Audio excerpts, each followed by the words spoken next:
Bom dia, graça e paz a todos. Vamos seguir nossa visão panorâmica. Agora, segundo Samuel, capítulo 16, nós vemos o servo de Mefibosete, Ziba. Ziba, um homem ganancioso, um homem com um coração maligno. Por quê? Porque Ziba, ele era administrador das heranças, dos bens de Mefibosete, e ele vai até Davi e conspira contra o seu senhor. Ele fala para Davi que Mefibosete tinha ficado em Jerusalém e como Davi tinha fugido da presença de Absalão, ele fala que as tribos agora iriam devolver as terras de seu pai, de Saul, para Mefibosete, e que ele então iria tomar posse de tudo que era de seu pai. E isso é uma conspiração, porque não é verdade. E Ziba, ele tinha levado ali bastante mantimentos e Davi pergunta para que era aquilo e ele fala que era para fortalecer os homens de Davi. Então ele quer agradar Davi e ele está conspirando contra seu senhor. Davi ouve as palavras de Ziba e fala para ele que agora toda a terra de Mefibosete pertenceria a ele. Então era o que ele desejava, o que ele realmente queria. Então, a princípio, Davi está dando essa sentença de entregar as terras de Mefibosete para Ziba. E aí depois nós vemos um outro homem nesse capítulo, chamado Simei, da linhagem de Saul. Não que ele era filho de Saul, mas ele vinha da linhagem de Saul. Simei, ele vem amaldiçoando Davi, e Abissai, general de Davi, ele fala para Davi, Davi, vamos matar esse homem que vem te amaldiçoando. Davi fala para ele que não, porque se ele está amaldiçoando Davi é porque o Senhor está permitindo, e se a maldição acontecesse é porque o Senhor também estaria permitindo. Então Davi, ele tem um coração muito voltado a Deus, muito centrado em Deus. Davi não se preocupa com as ameaças externas. Davi não se preocupa com as maldições que são lançadas em sua vida. Davi, ele tinha cometido seu pecado com o assassinato de Urias e com adultério com Batseba, mas nem por isso Davi deixou de buscar centralizar seu coração no Senhor. Davi, ele tinha sido ungido como rei, mas mesmo sabendo que o Senhor tinha consagrado ele rei, ele não usurpou o reinado, ele em nenhum momento ele tomou o reino pelas forças de seus braços. Davi está sempre esperando no Senhor, ele está sempre focado em Deus. Esse é o segredo do homem segundo o coração de Deus. É um homem com um olhar centrado no Senhor.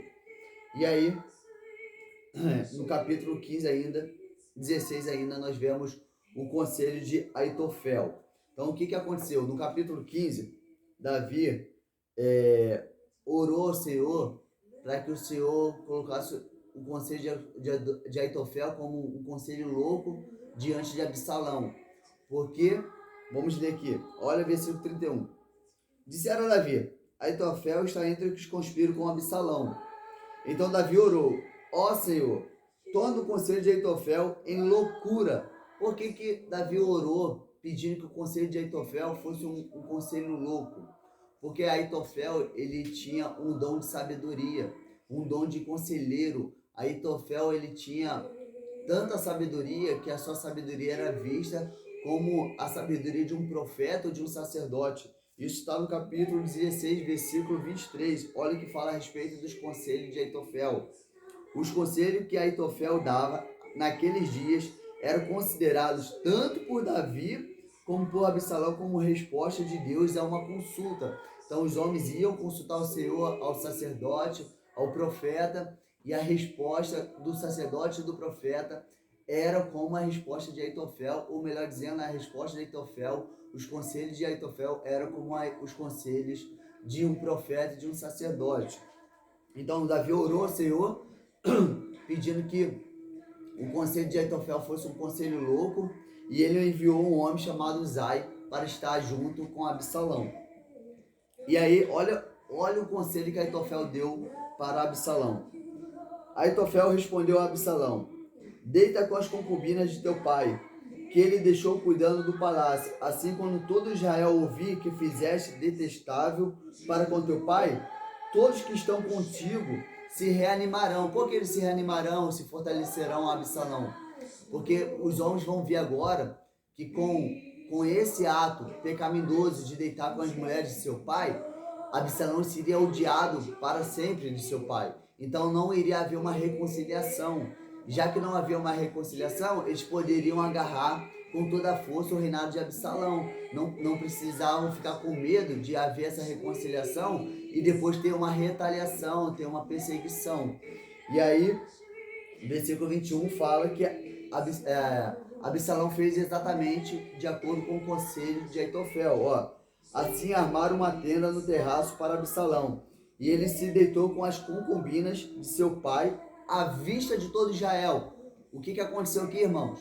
O cumprimento da profecia de Natã. Natã falou para Davi: Davi, o que tu fez com a mulher de Urias foi às escuras, foi no oculto. Mas o que vai acontecer contigo vai ser à luz do dia. E assim aconteceu com Davi, essa consequência terrível por causa de seu pecado, aqui no capítulo 16. Então essa é a nossa contribuição da visão panorâmica do capítulo 16, que Deus venha nos dar um olhar centrado nele, como Davi.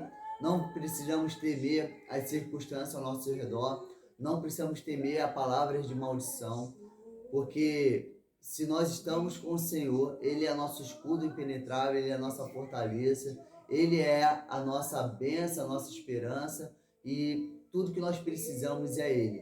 Davi entendia muito bem isso e por isso ele não se preocupava com as circunstâncias. Lógico, teve um episódio ou outro que Davi perdeu o olhar da visão de Deus, perdeu o foco da presença do Senhor, mas ele procurava constantemente se aliar a essa presença maravilhosa.